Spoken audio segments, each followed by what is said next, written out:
to this morning meditation in California. And it's a gathering of a community here to meditate together, and a gathering of each of us, gathering all the disparate parts of who we are into some kind of whole, some kind of gathering into the present moment, so all of us is included.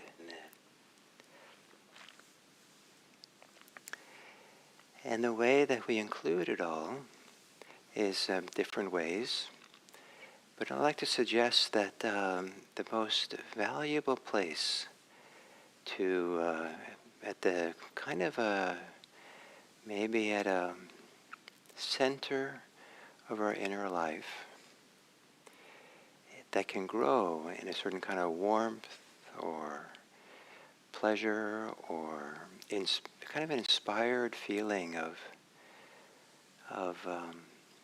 the source within us, the home, is not something to focus on directly, but rather somewhat indirectly, kind of like it's on the periphery of awareness. And that on the center of awareness is a number of different experiences within of stability, to feel stable here and now. And it can be a stability in the body, and it can be a stability in the mind, and it can be a stability in awareness, that the awareness is softly, gently stable here without having too much of a sense of awareness is focused on something. If anything, it's focused on these feelings of stability. And then on the periphery, as we breathe, the source of breathing, or some inner sense of where the source of life, source of vitality, of love, of warmth, some inner place of goodness that we might have. And if we have no such place, then maybe just a simple kind of peripheral awareness of breathing, where the breathing, what we kind of become aware of in breathing, is an easy breath, a soft breath, the parts of breathing that breathes itself. Even if you control your breathing, and the breathing is forced or whatever, kind of rest with where the breathing feels relaxed, maybe not forced. It could be in the movements of the back rib cage. It could be the movements of the shoulders as you breathe, or something deep in the abdomen. So hopefully as we go along here, you'll understand what I mean. So to assume a meditation posture that for you gives you a feeling of stability. So if you're sitting in a chair or a couch, adjust yourself so that some parts of your body are against the surface, maybe the chair, the seat of the chair, that you feel like it supports you as a stable base. If you're sitting on the floor, maybe whatever way you're sitting, maybe cross-legged, that you feel the stability that the 3 points of the cross-legged posture provide at the base.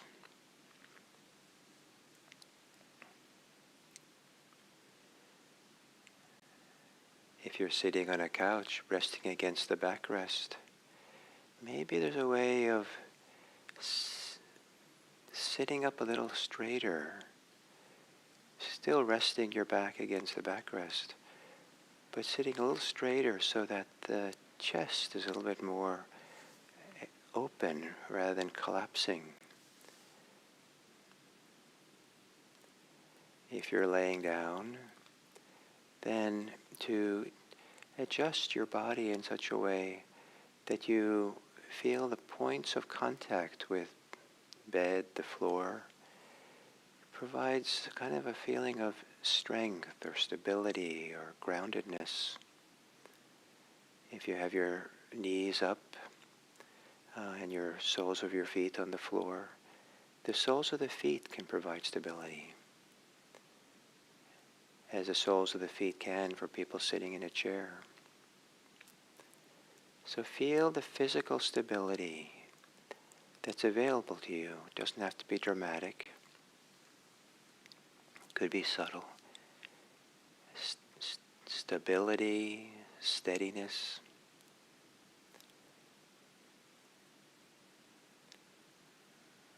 And then as you exhale, let go into that stability.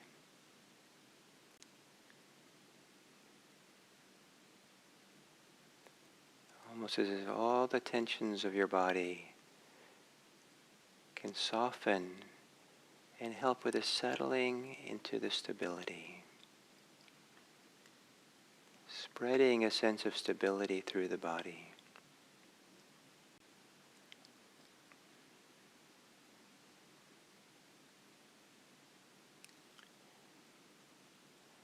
And then, as you exhale,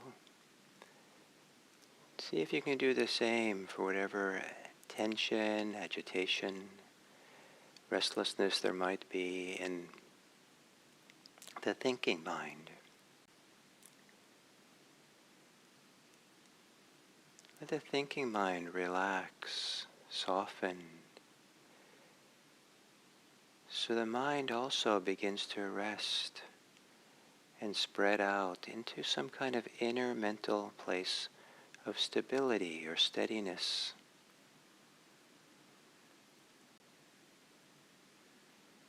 Or a sense of supportive stillness.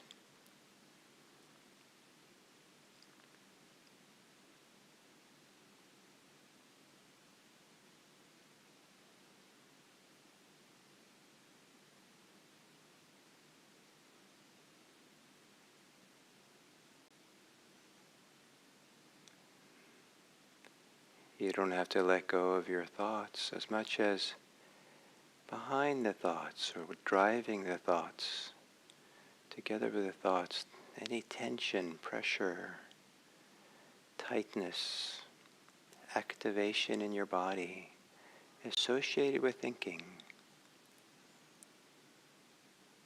As you exhale, soften, relax. Let the mind settle into a stability, as if gravity gently receives, pulls on the mind.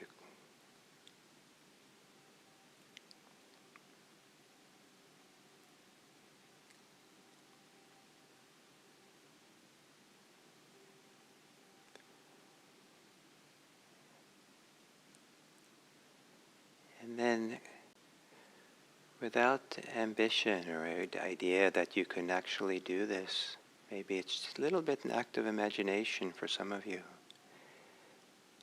Turn your attention around so that you're aware of being aware.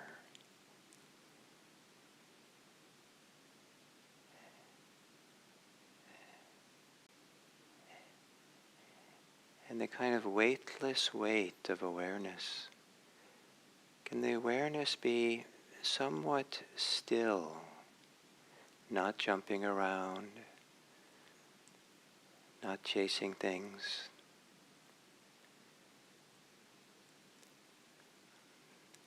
Maybe the stillness of an open window, where whatever breeze or wind or warmth or insects there might be outside comes to the window with no effort from the window. So let your awareness be still and open.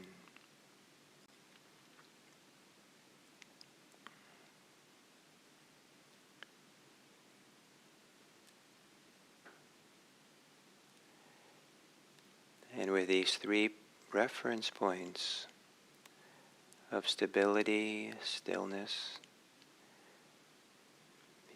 either all three at once, kind of like they're a big, something big circle of stability that work together.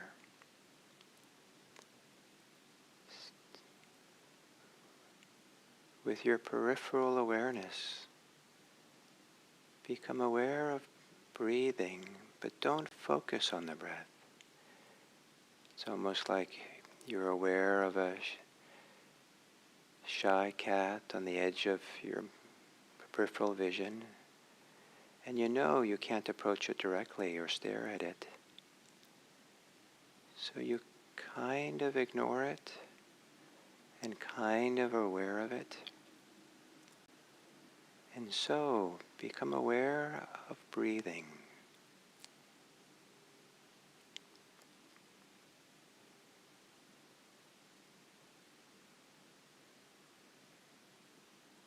Become aware of the source of breath, where it begins,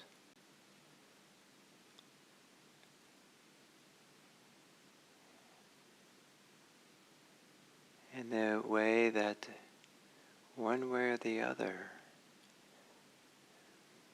the body breathing is caring for you, is engaging you in a process of respiration which keeps you alive. And in that peripheral awareness of breathing, maybe you can feel the inner goodness or a warmth. With breathing,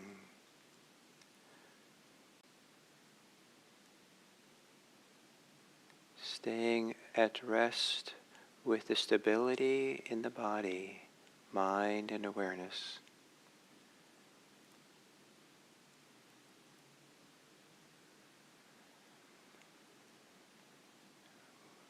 Not making the breathing the central focus of attention,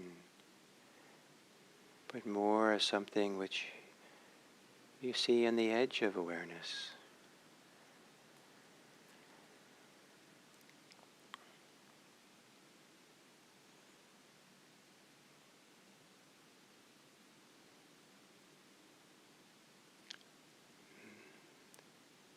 Without expectations of breathing or trying to make it something, without trying to make anything out of it. Just allowing yourself to breathe so that cat can become comfortable and feel safe with you.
leaving your breathing alone,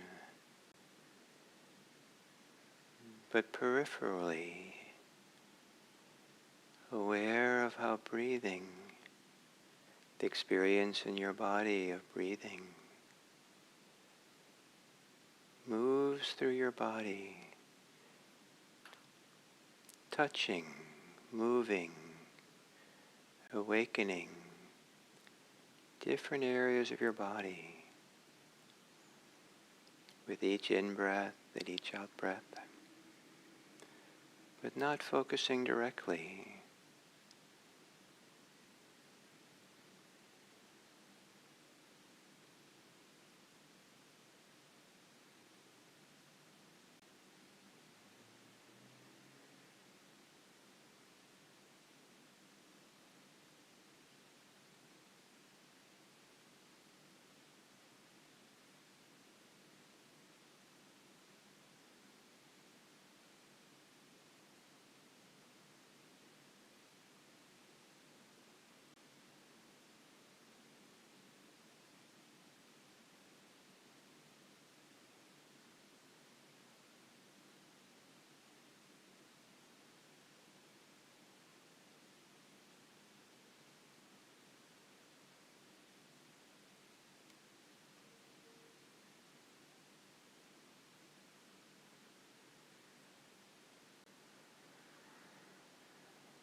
Letting your thinking mind become quieter, stiller,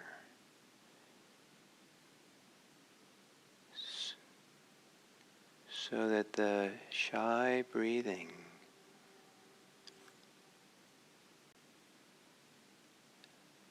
like a shy cat, feels more comfortable to be present, to show itself to you without you looking at it directly.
as we come to the end of this sitting, to once again feel whatever degree of stability or stillness there is in the body, and take a few moments to breathe with that.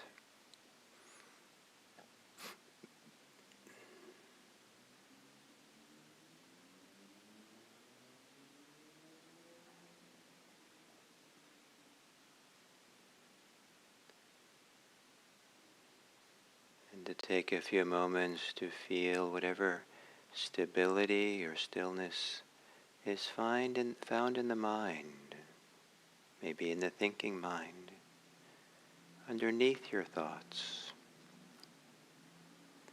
And breathe with that.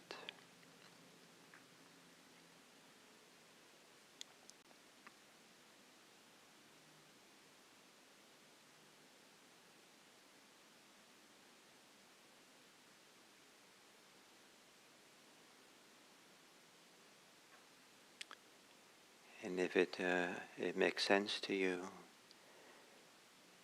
feel whatever stability or stillness, steadiness there is in attention, in your awareness. And not so much focusing on the breath, but allowing breathing to arrive and gently touch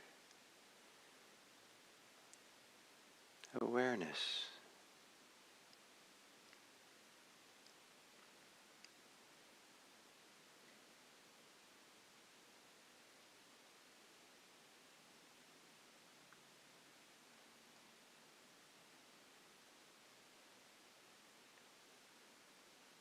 And feeling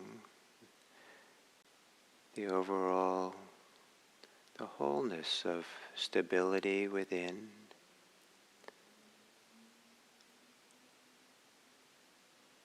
With your peripheral attention, the edges of awareness, be aware of whatever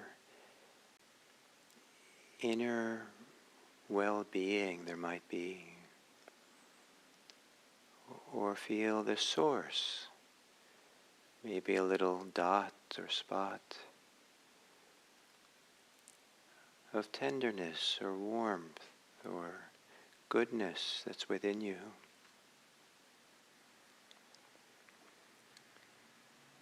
And let that softness, warmth, goodness, the feeling of it,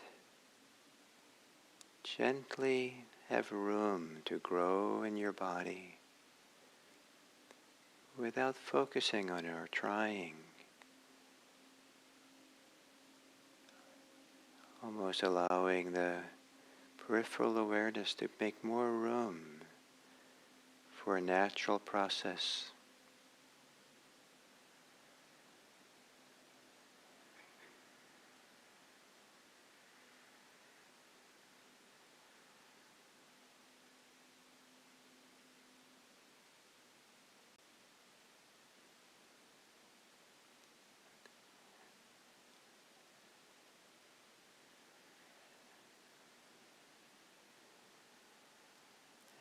And without focusing on some inner place of well-being,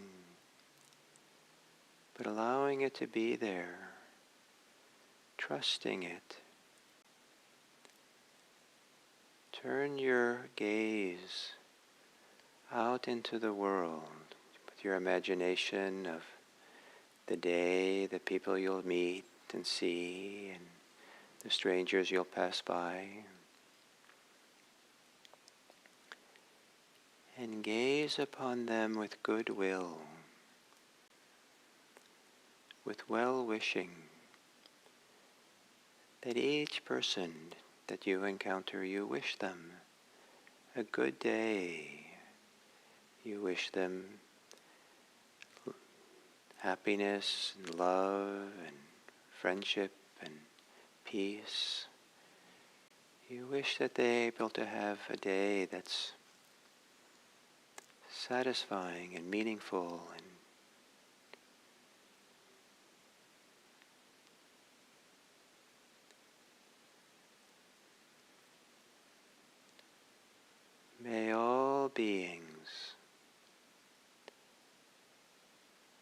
be happy.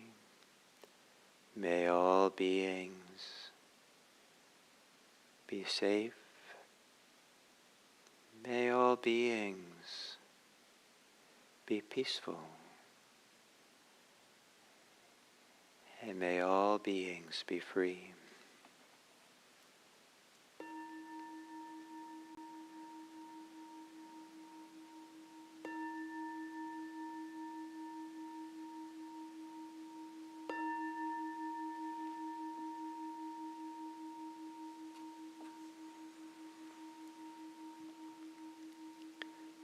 Thank you.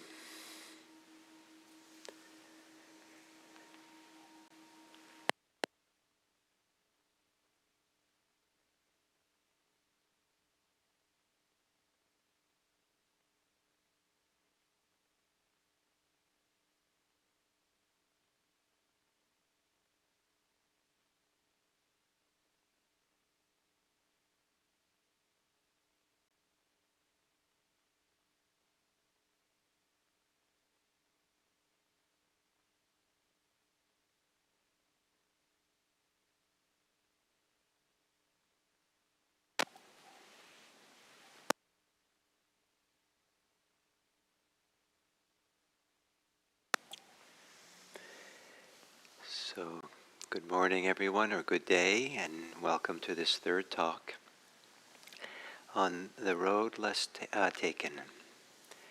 And the idea being that in Buddhist practice, we're always standing at the junction of two directions we could take. We could either do something in the wide variety of ways that are wholesome, or we can go in the direction that's unwholesome. And it's rare that there's a third way right down the middle of neither wholesome or unwholesome. And even if there is, it's a lost opportunity. Every step we take can be done with a kind of attention and warmth, and that it makes it wholesome, it makes it good. Nothing we do needs to be either neutral or unwholesome. Everything we do, that with the step we take, what arises within us, that we have no volition, personal volition, didn't choose to do it, may be unwholesome, but then to meet that with wholesome, to recognize it wholesomely, to avoid participating in it in a wholesome way, not to reject it or be aversive or just, oh, this too, wow, I'll leave that alone. And that could be done wholesomely, out of care for yourself. So we always have this, and so learning about the path, that here we're calling the road less taken, but it's also can be understood as a whole different operating system. There's two operating systems within us, and one has to do a lot with the world we make up and live in, the constructs of self and the future and other people that is not really there, but is a projection onto ourselves or others. And there's a whole different world we can walk in, operating system. And here I'm going to read a story from my book of tales called A Monastery Within. And the title of this story is Inside Out. An engineer had been a regular and devoted visitor to the monastery for many years. The meditation practice taught at the monastery was the only thing that made sense to him. In fact, the pragmatic logic of the meditation teachings gave him hope that he could overcome his chronic unhappiness and deeply felt pain. He tried all the meditation practices that the abbess taught him. He began each practice technique with enthusiasm, only to have each end with the same frustration. He would encounter a wall he couldn't pass. The closer he came to the wall, the more he would recoil back into trying to think his way out of his pain. Offering him much support, the abbess encouraged him to relax, trust the practice, and simply feel his inner pain without reacting to it. After many years, the abbess decided a different approach was needed. During his next visit to the monastery, the abbess told him that he wanted to continue being her student, and to be able to return to the monastery, he would have to take on a special practice. Once he had completed the assignment, he could then return for deeper teachings. Once more feeling hope, the engineer quickly agreed. The abbess said, "For 2 years, I want you to volunteer 10 hours a week at the maternity ward at the local hospital. The hospital needs people to hold babies who are born prematurely. If these babies don't receive enough physical contact, the babies will not grow healthily. When you have finished these 2 years, please come back to see me." The man was quite perplexed by this instruction, but because of his trust in the abbess and his failure to find any relief elsewhere, he plunged into volunteering in the maternity ward. He was surprised by how small and fragile the babies were that he held. He would hold them ever so carefully.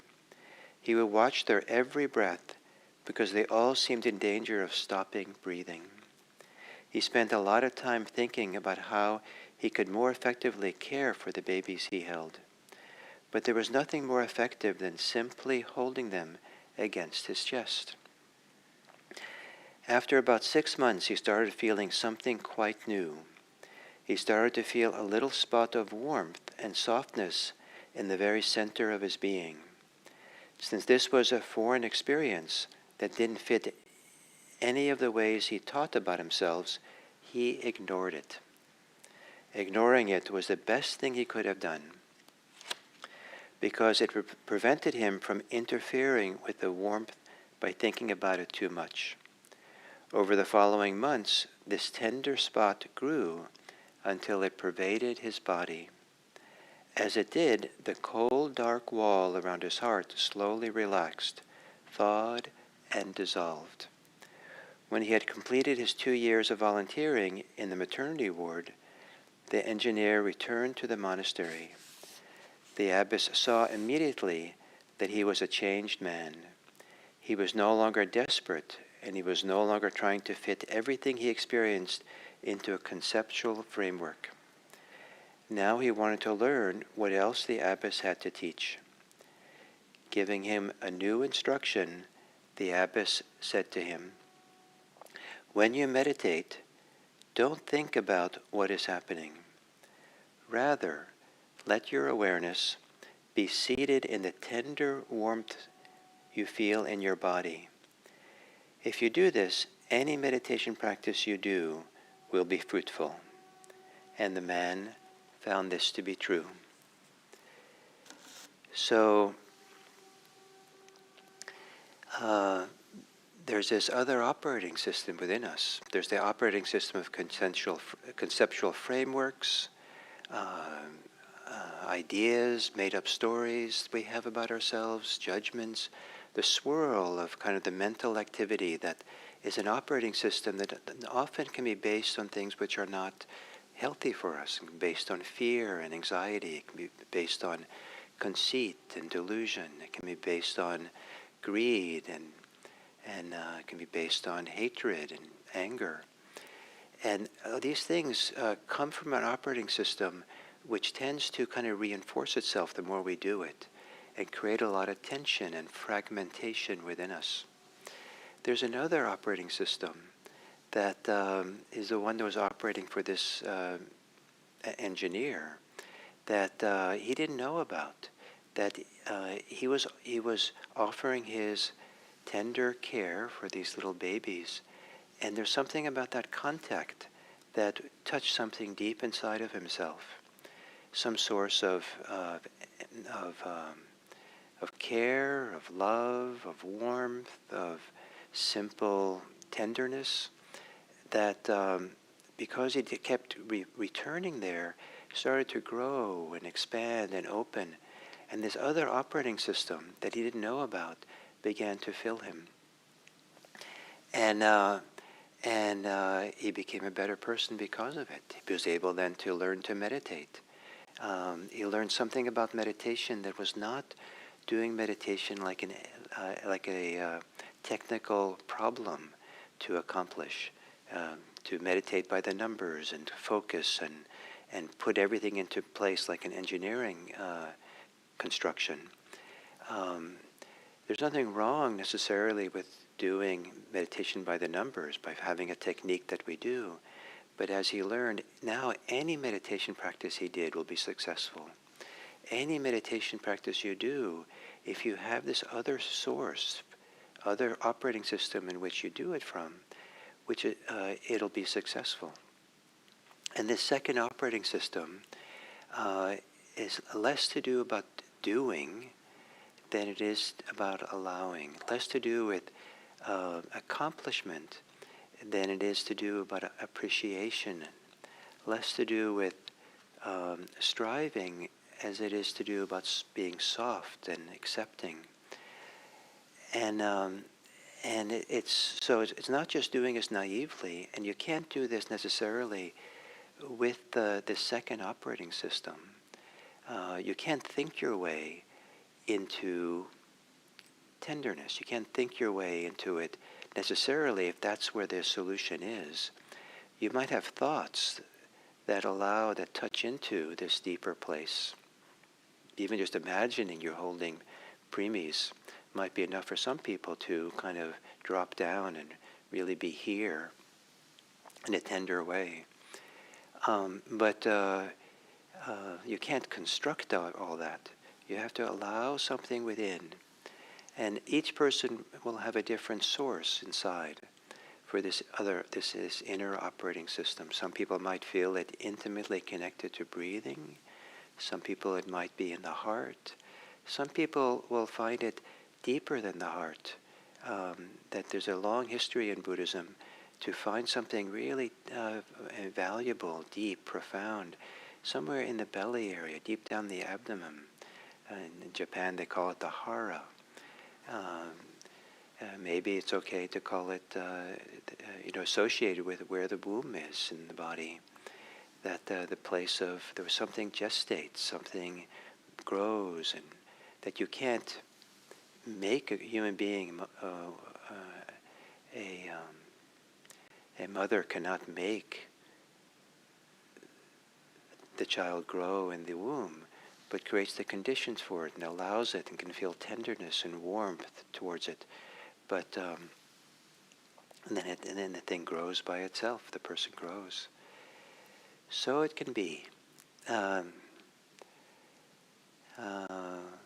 So may it be that today, that everything you touch with your hands, the keys of a computer board or a device, the utensil in the kitchen, steering wheel of your car, with everything that you're actually touching with your hand, touch it, be with it, with the kind of care that you would be with a preemie if you were holding it.